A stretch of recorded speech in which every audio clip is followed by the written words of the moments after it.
TV7 Israel News is made possible thanks to your generous donations. Shalom and good evening. This is TV7 Israel News broadcast to you from Jerusalem. And in today's top stories, IRGC Commander Hussein Salami declares that Iran has bolstered its power to defeat the United States, and Israel, which he referred to as a small power, is no longer in Tehran's equation. U.S. President Joe Biden reiterates in his address to the United Nations General Assembly that the United States remains prepared to jointly return to compliance with the 2015 nuclear agreement with Iran. Progressive Democrats in the United States managed to pressure their party leadership to strip a pledged $1 billion subsidy earmarked for replenishing Israel's Iron Dome aerial defense system. Commander of the Islamic Revolutionary Guards Corps, Major General Hussein Salami, declared that Iran has bolstered its power for the purpose of defeating the United States, and therefore, small powers like Israel are no longer counted in the Islamic Republic's equation. In remarks quoted by false news agency, which is controlled by the Ayatollah regime, the IRGC commander also claimed that Iran had already embraced victory against what he labeled as the U.S. cruel sanctions and economic war, as well as the psychological pressures and heavy media operations of Washington and other Western powers.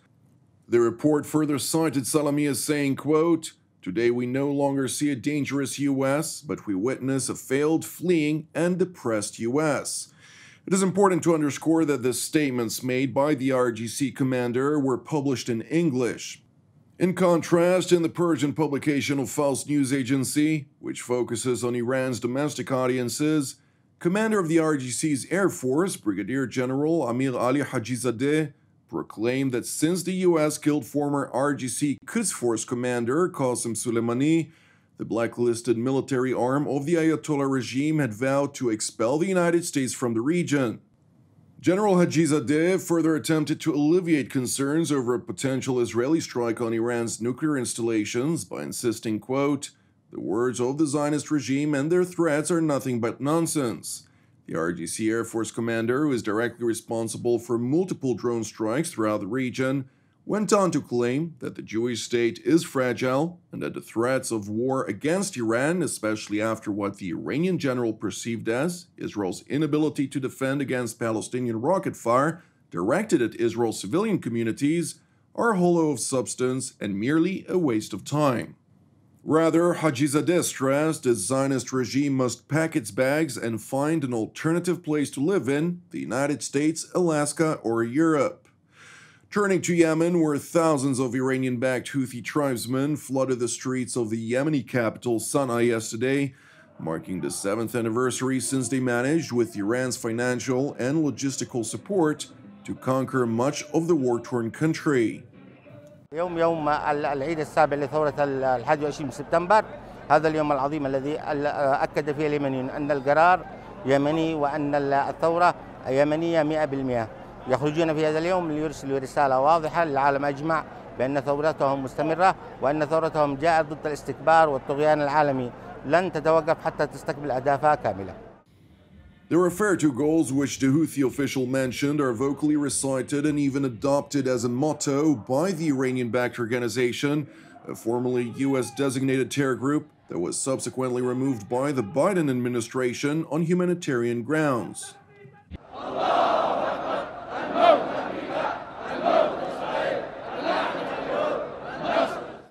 In addition to vocally aspiring to bring about the U.S. and Israel's destruction, the Houthi tribesmen further serve the interests of the Islamic Republic of Iran by targeting its arch-regional rival, the Kingdom of Saudi Arabia, which alongside the United Arab Emirates and other Gulf partners, is militarily engaged in support of the internationally recognized Yemeni government, which manages to maintain control of Ma'arib Governorate, situated west of the capital.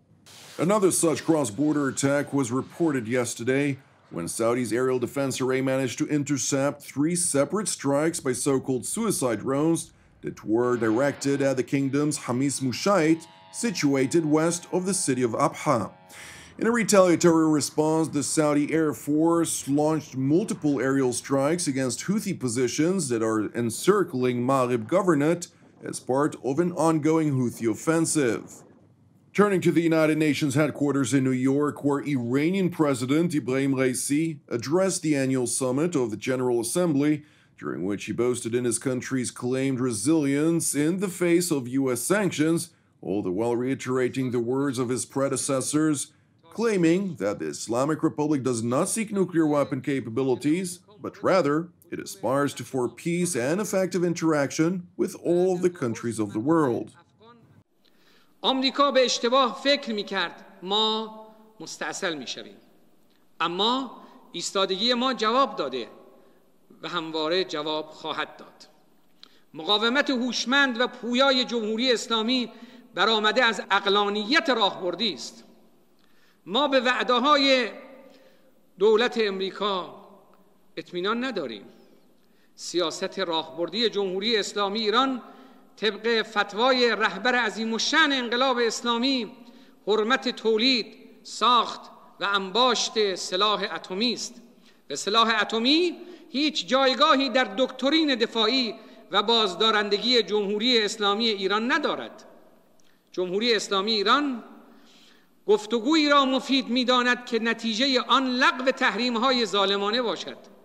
جمهوری اسلامی ایران در عین دفاع قاطع از تمامی حقوق و منافع ملت ایران به دنبال همکاری و همگرایی گسترده اقتصادی و سیاسی با جهان است. من به دنبال تعامل مؤثر با همه کشورهای جهان به خصوص کشورهای همسایه هستم و دست آنها را به گرمی می‌فشارم. The Iranian president's claimed innocence has been refuted on all accounts, including Tehran's regional role in Yemen, Iraq, Syria, Lebanon, and Gaza, alongside the Ayatollah regime's nuclear aspirations when its Ahmad program, aimed at developing a nuclear weapon capability, was discovered by a Western intelligence agency in 2003. Nevertheless, the Iranian leader seized the global stage to blatantly defame the United States. و هر گونه نقض حقوق ملت‌ها بیش از همه چیز صلح و امنیت جهانی را به مخاطره می‌افکند. خانم‌ها و آقایان، در سال گذشته دو تصویر تاریخ ساز شد. 6 ژانویه که به کنگره آمریکا مورد هجوم مردم آمریکا قرار گرفت و در آگوست که مردم افغان از هواپیمای امریکایی به پایین پرتاب شدند. از کاپیتال تا کابل یک پیام به جهان مخابره می شود و آن نظام سلطه امریکا بی اعتبار است، چه در داخل و چه در خارج. In response to the remarks made by the Iranian president, the Israeli Foreign Ministry here in Jerusalem said in a statement that Raisi continues to fool the international community in a speech filled with lies and cynicism. Jerusalem further asserted that the new government in Iran, headed by the butcher of Tehran Raisi, and consisting largely of ministers suspected of terrorism and on global sanctions lists, is the extremist face of a regime that has brought harm to Iranian citizens over 40 years, which encourages and finances terrorism, and which is destabilizing the entire Middle East. The Foreign Ministry went on to call upon the international community to condemn the Iranian regime and prevent any possibility of nuclear capabilities and weapons falling into the hands of these extremists. However, in spite of the Israeli call and the blatant rhetoric voiced by the Iranian leader, U.S. President Joe Biden proclaimed in his address to the UN General Assembly last night that he remains prepared to return to full compliance with the 2015 nuclear agreement if Iran would do the same. The United States remains committed to preventing Iran from gaining a nuclear weapon. We're working with the P5+1 to engage Iran diplomatically and to seek a return to JCPOA. We're prepared to return to full compliance if Iran does the same.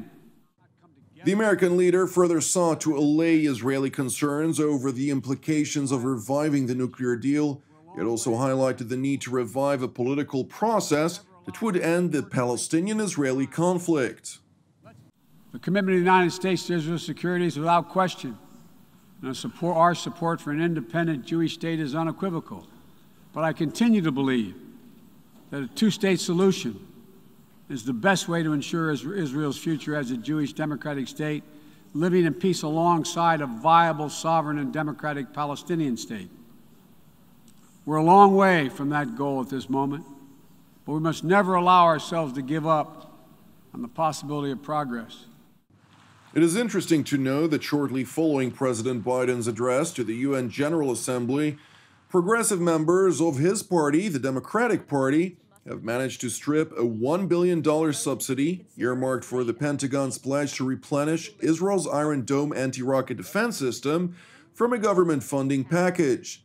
However, in a subsequent telephone conversation between Israeli Foreign Minister Yair Lapid and U.S. House Majority Leader Steny Hoyer, the latter noted that a technical delay occurred in light of debates being held in Congress over the American debt ceiling, and reiterated his commitment and that of the White House and other in the Democratic Party that funding for Israel's Iron Dome systems will pass in the near future. Thank you for watching us. As part of TV7 Israel's prayer initiative, I would like to encourage you today to join the team and me here in Jerusalem to lift up the United Kingdom in prayer for its salvation and peace, alongside prayers for our persecuted brothers and sisters worldwide, in addition to our ongoing prayers for the peace of Jerusalem and the salvation of Israel. I'm Jonathan Hassan, wishing you a Chag Sukkot Sameach ve'erev Tov, and we will see you again tomorrow at the same time.